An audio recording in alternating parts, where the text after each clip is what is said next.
This is Renee Romeo, and today you'll be joining me in my sewing room learning how to make these beautiful fringed throw pillows. Now you can make these any size, but mine happen to be on a king size bed, so I need 3 of the European style 25 by 25 pillows. So please join me and I'll show you exactly how to do this start to finish. What I've done is I've taken the measurement of the pillow form, and in my case it's 25 inches. The 25 inches, I'm going to add an extra inch to it because I'm going to go ahead and have 1/2 inch seams all the way around this existing square. So I can go ahead and put that away and figure out how much fabric I need. Now in my case, the fabric that I'm using has giant motifs, and a motif is basically just that one piece of the pattern that you're going to focus in on and center that in the very center of your pillow form. So in my case, my pattern piece is 27-inch repeat, and basically what that means is from the bottom of the motif to the top of the motif is 27 inches, and then it's going to repeat again another 27 inches beyond that. So I'm basically within that 25-inch square that I'm looking for as a finished measurement.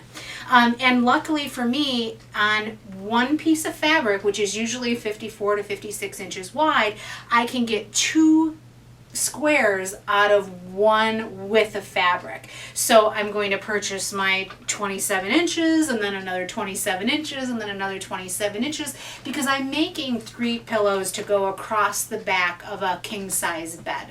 So I have my fabric chosen. From that point, like the pillow that I made before, I had covered the cording with fabric and I had inserted that. But now this time around, I'm going to go ahead and get some brush fringe. And basically what you buy is something that looks like this. And there's a piece of very loosely tied thread at the bottom that you take off at the end when everything is done, and then you can really brush it out nicely and it'll fluff out all the way around the circumference of that pillow. So basically that's all you need: pillow form, fabric, and some brush fringe, and you're ready to go. Let's just talk about fabric choice for a second. Whenever you're doing a pillow or some type of upholstery, usually you go ahead to the fabric store and you get upholstery fabric. This fabric is a linen. It's rated for upholstery, but it's very, very thin. And so anytime I'm in a situation like that, I like to interline the fabric before I go ahead and start putting all of my pieces together. Now, what is interlining? Interlining is just a thin piece of flannel.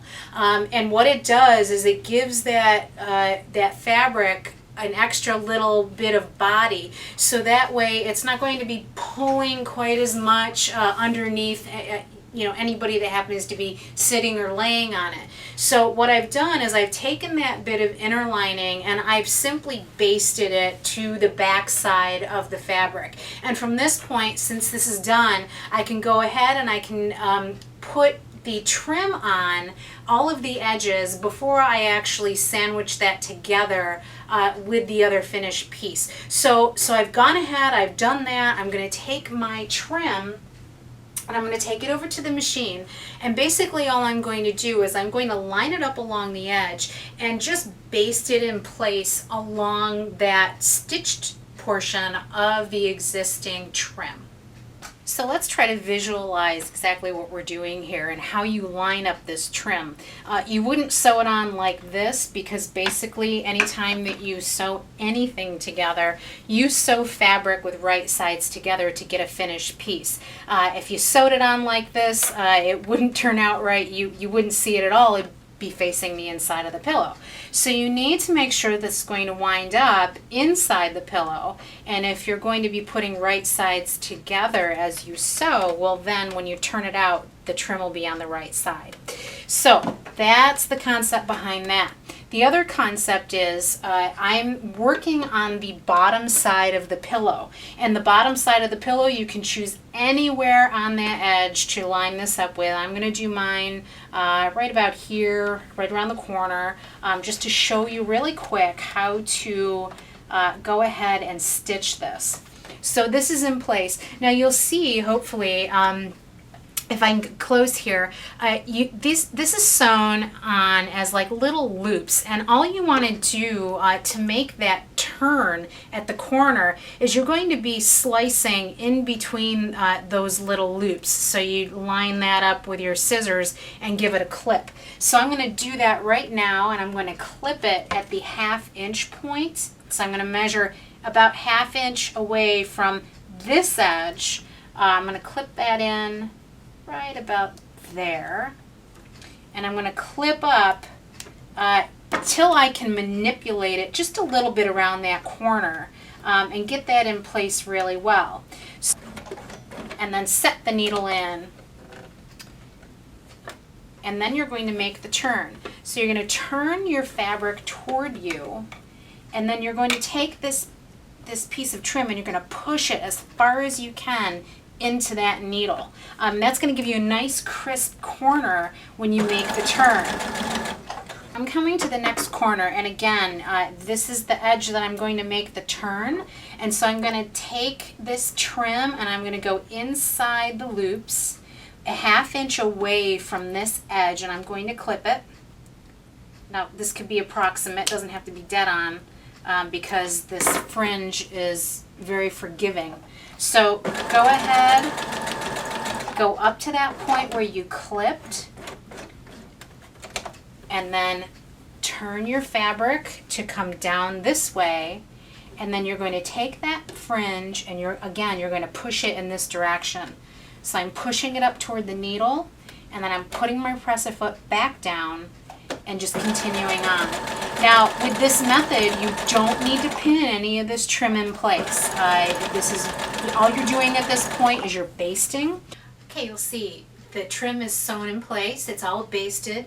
And so what I'm going to do at this point is I'll take the other piece of fabric that I'm going to be sandwiching on top, and I'm going to line it up so that both sides are tops. So I'll put the tops together, line up along the bottom as well, and what I'm going to do, this is really the trickiest part of the entire project, making sure that everything is nice and aligned, because you need to make sure that you're putting a perfect square on top of a perfect square. In order to do that, you're going to take your corners, all 4 of them, and line them up first and pin those in place. If you start just doing this haphazardly, you're going to wind up with some kind of crazy configuration. And you also do need to be careful when you're sewing this all together that you're going to want to be able to keep this in place where all of the pins are. So what I mean by that is I get my corners pinned into place and I pull it nice and tight so that way I can locate the very center. And then I'm going to work my way out from the center to the corner, making sure that I'm pulling in between each time that I put a pin in place. So you'll see how I did that very first side. Now when I do this, I'm going to go ahead and pin the next corner in place right on top of the other corner below it. And again, pull it nice and tight so I can locate the center. When you get to the bottom, what you're going to wind up doing is obviously you need to keep an opening for the pillow to be inserted. So when you do that, what I like to do is I like to turn the corner just a little bit, maybe about 2 or 3 inches in, and stop the stitching so that I can insert that pillow form in there. But I'm going to do this the same way. I need to locate the center of that opening by putting a pin in place. And then I can go from that point out to that 2 or 3 inches. Here's my opening that I'm going to leave, and I'm just going to run the stitching from here to here and then have enough space to put that pillow insert in. Okay, so I'm working at the bottom, and basically here's the last pin and here's the opening. So I'm going to go ahead and slip this underneath the presser foot and line it up so that I get 1/2 inch seams. Now, once that's done, I can go ahead and start stitching. And then I'm going to back up the needle so that I get a really nice, secure stitch. So it's not going to open up when I go ahead and insert that other pillow form. So working my way to the corner, I'm going to stop a 1/2 inch before I come to the other edge. And I'm going to leave the needle in place as I turn it. And turn it and put the presser foot back down and continue on. But you'll see it's kind of puckering. So here's what I do. I take the pin out, the next pin, and what I'm going to do, I'm not going to fight the needle. I'm going to make sure that this fabric stays nice and tight.